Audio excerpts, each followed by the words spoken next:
So, glove handling.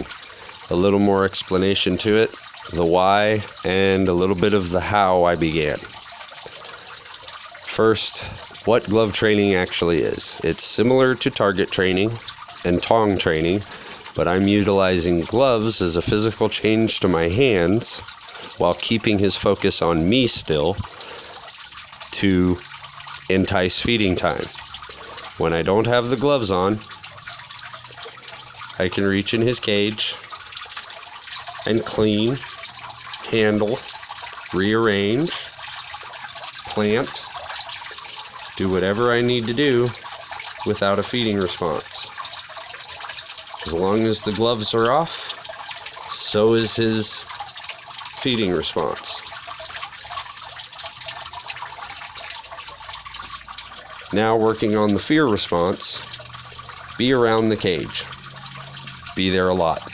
Take time out of your day regularly to sit next to the cage and be seen.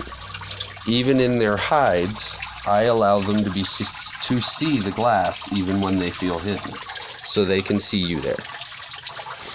Also, just doing that isn't quite enough. For 30 minutes a day, separate from these times, get them out. Now, don't be too forceful. Coax them up onto your hands and just keep them walking through your hands like you would a pet turtle or salamander until you coax them out of the cage. This will take longer with younger or more aggressive monitors, but eventually you'll come to the same end. 30 minutes a day, every day, feeding every other day, and they will do fine. You will end up with a docile monitor that knows when it's feeding time and when it's not. Isn't that right, Blue? Also, I never get him out, well, in the beginning, I never got him out from his basking spot. The basking spot was a safe spot. I would pet him on his basking spot, and I would clean the cage while he was on his basking spot, but I never got him off of his basking spot.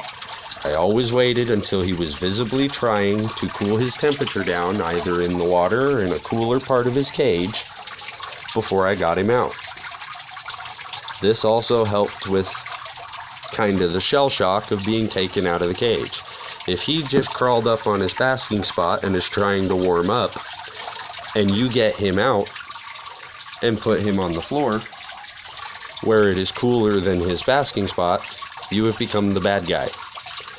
If you get him out of his cool spot on his cage where it's 75 degrees and let him explore the floor where it's 75 degrees, that's a positive experience. Good boy, Blue. It's okay. Come bask. Good boy. I try not to bug him too much when he's on his basking spot. If he goes to move away, I leave him alone. His basking spot is a safer place to him than his hide. When he's in his hide, I'll get him out. I can lift that rock or just reach under there and pull him out gently, and he's usually pretty calm about it. But on his basking spot, I usually leave him alone. It's his safe place. He's become more comfortable there than in his hide. When I mess with the cage or I'm cleaning the water and he doesn't want to be around me, instead of hiding, he climbs up here. It's his leave me alone place. I've only recently started getting him down from his basking spot to make myself more of a common experience.